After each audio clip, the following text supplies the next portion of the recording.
JumpBall Season 1, Episode 12 starts now. Ladies and gentlemen, boys and girls, children of all ages, this is my sixth, sixth attempt of trying to record this episode, so I hope you guys stick with me. I hope you guys stick longer than 8 seconds that you guys only do waste watching my videos. Hopefully someday, you know, people do tune in. Till then, we are back one more time to talk about the NBA this time around. And I know you see the hat, y'all already gonna know, y'all already gonna think that I'm gonna, just stick with my words. But this time around, we are kind of going throughout the association. First stop in this carousel. We stop in San Antonio. We give our flowers. We give a whole bouquet. We give a whole garden, deservedly so, to the five time, five time, five time, five-time NBA champion, Greg Popovich, with 29, 30 years of service to the league, to the Spurs. Just a thank you. Think I don't think there's going to be words that could kind of like encapsulate your legacy, your impact to the game of basketball itself, to the people that have came across San Antonio, just in the league in general. Um, but more importantly, shout out to you for just giving the blueprint on how to be a good man, let alone basketball and everything else. Just being a supportive, you know, from a father figure to a big brother to uncle to everything, a confidant, any and everything that your players, your coaches, other staff members could rely upon. Um, just the motto of consistency. Let me take y'all back really quickly. Your boy came to the U.S. in 2011. My first ever NBA game was the Christmas game that year between Kobe Bryant and Prime D Rose, MVP D Rose in 2011. So that kind of got me my interest and intrigue into the basketball. Then came the 2012 to 2014 3-year finals run between the Heatles and the Spurs. That kind of shaped me into being the NBA fanatic that I am, the basketball fanatic that I am. Um, so yeah, to kind of put it all back together. The only time I will say San Antonio, thank you. Take care of El Jefe now. But yeah, thank you, Pop. Thank you so much for everything that you have done for the game. Um, and just even outside, just thank you. Mm, and we keep it moving. We keep the carousel moving. We are out of San Antonio. Let's go to first. You know what? Gotta start in the West. Gotta start with the Nuggets. Nuggets prevailing over the Clippers in a 7-game series. What a 7-game series it was. Ups, the downs, the ebbs and flows. If you love basketball, that was a great series for you to watch, even as a neutral, let alone being a fan of those teams. Um, but shout out to the Nuggets. They got it done. 1, 2, 3, Cancun. For the LA Clippers one more time, third year in a row that they have been eliminated in the first round, so they need to retool, figure something else out.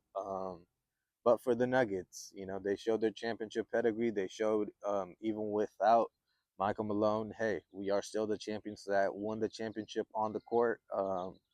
With all due respect to Michael Malone, I think David Adelman has done, um, not just an adequate job. I think he has done a pretty, really good job.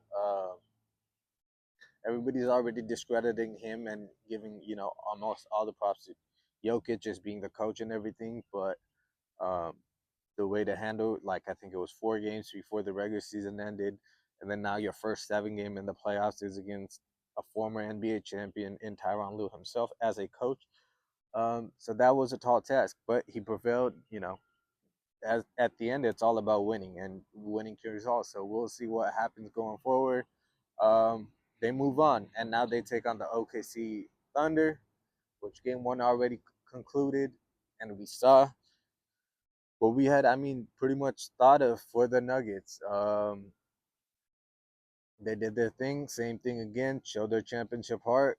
Fourth quarter, it was not close, and then they kept on chipping away, chipping away, and they got it down. Once Jokic hit that three straight line from downtown. It was 115, 114. I think at that point, Nuggets, all the pressure kind of went on to OKC. The fans kind of started feeling the air go out. And then once Aaron Gordon hit that three, boom, 408 represent. But you already know what it is. Denver win. They go up 1-0 in the series. It is, just as a basketball fan, again, you want to see a 7-game series of these two really, really good teams. I think currently I will take the Nuggets in 6. OKC, I think without um, championship experience in their coaching ranks, Alex Cruz was the only one. He had, arguably his best game of his career, yet they still lost. He is, I don't believe, there in as one of those closers. Defensively, sure, but as an offensive closer, I don't think they want him on the court. So in turn, like when you're in transition and in defense, that kind of takes Caruso away from that aspect. So that is why I thought, okay, she still needed one more piece to kind of put them over the top. We'll see what happens there. I still have Denver in 6 in that matchup. Moving on, let's go to the East before we come back out West and finish at home. Let's go to the East real quick. Firstly, gotta start with the first seed, Cleveland Cavaliers. You Indiana Pacers. They shocked everybody, I think, beating Milwaukee in the manner that they did. Not that they beat Milwaukee, but the manner that they dismantled the Bucks. I think they earned their reps a little bit more. Eastern Conference Finals run last year, they're kind of showing their grit from that. But at the same time, Cavs, they'll figure some stuff out. First game, um, no Darius Garland. It's going to be a tough series. I hope this one goes to 7 as well. I think this is a very intriguing um, matchup between two teams. One is like, speed up and down the court. The other is more like spacing and, like flowing through your offense. That Kenny Atkinson kind of like tweaked it a little bit since last year. So yeah, that will be a very interesting series. So far, so far, so far. I think I will rock with. I gotta rock with Kenny Atkinson. Gotta rock with my old Warriors assistant coach. I am rocking with the Cavs. I say they take it. They take in 7. No, let's yeah, they take in 7. I think this game might go to 7. We'll see what happens. As long as it's a fun, intriguing matchup. I hope Darius Garland comes back healthy. That's when the actual, series starts. But for now, Indy up 1-0 is going to be very interesting to keep an eye up on that one as well. Moving on, talk about interesting. What I am just appalled. I am speechless at the fourth quarter that the defending champion just showed. I get it, did live and die by the three, but I think that was one of the most painful fourth quarters that I've seen from a team, especially with a championship caliber. Um, all they did was chuck threes. I do believe there were like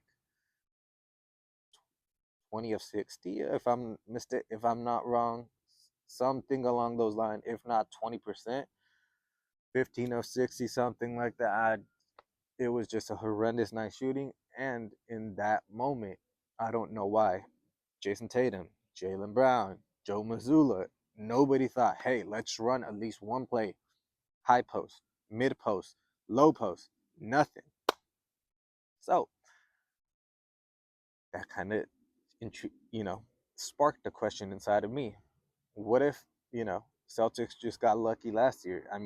Their East last year in the playoffs, pretty hurt if we remember. From the West, who really was their opponent? A Dallas Mavericks squad with a rookie center, Luka Doncic.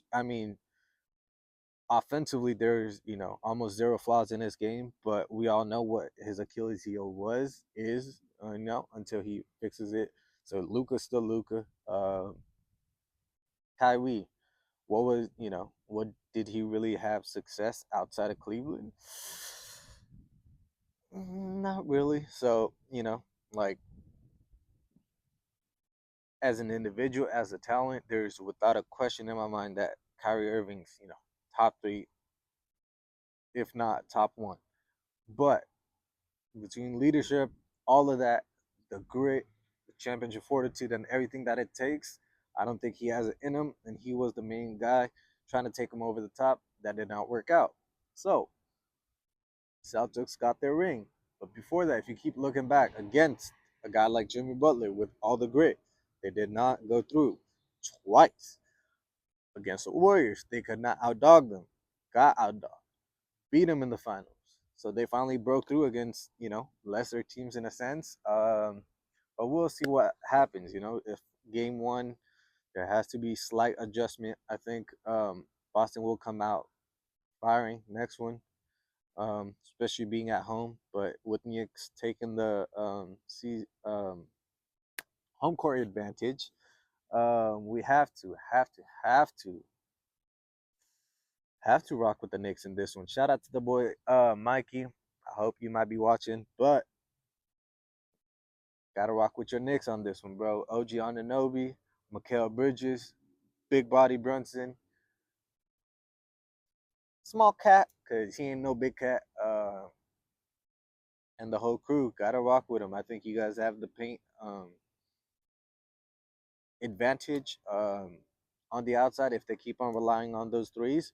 That's you're gonna live or die by the threes. There might be a game where they might blow you guys out 160 to like 98 because they just hit their threes, and they are still capable of hitting those threes. But that is not the formula of a championship, even though they have already won one. It is, I feel like, way too similar to the James Harden ISO style, but I digress. Lastly, but not leastly, you already know what it is. We already know where we have to be. We are here, ladies and gentlemen. Dub Nation, let's go. Let's get into it. First off, let's talk about the Rockets. Great series. 2 versus 7. Youth versus experience, and I feel like that's what it came down to. 3-1 lead, almost choked it away for us, but at the end, the championship pedigree, the fortitude, it all showed out. We did our thing. Buddy Hield legacy game. Whooping Dylan Brooks' ass since Oregon against Oklahoma back in the day. Talk about Dylan Brooks. We actually, you know what? I ain't even gonna talk about that little sword, Mister. Oh my God, I can't believe he just, like, you know, I've lost games. This is not like I don't get paid to play hoop. You've lost games. Like we've all lost games, bro. Like, and you're pissed after the game. But once that game's over, it's over, bro. Like, let it go. What do you like? You're holding on to way too much of an energy that is unnecessary, and I feel like unhealthy. So, I mean, do what you need to do. You ain't our problem. Go do your thing. We moving on, and where we moving on to? It get cold like Minnesota. Yo, cold like Minnesota. Yo, cold like Minnesota. I mean, last year it was bringing a season to Charles Barkley from Mr. Anthony Edwards himself. This year it was 1, 2, 3, Cancun, Legacy, Legacy, Legacy. They asked to Cancun. But yeah, Anthony Edwards would meet again. Could have been our second overall pick back in 2020. But since that moment, like he just came out, talked about with the interview regarding that interview with the Steve Kerr and the front office and the brass, it kind of motivated him into being the superstar that he is now, the unwanted face of the league that everybody wants and knows is pretty much on the stepping stone of doing that. Like I mentioned, KD last year, LeBron this year, could be Steph Curry this year. But at the same time, we got Jimmy Butler. You already know how it is. Game one starts, in a few hours.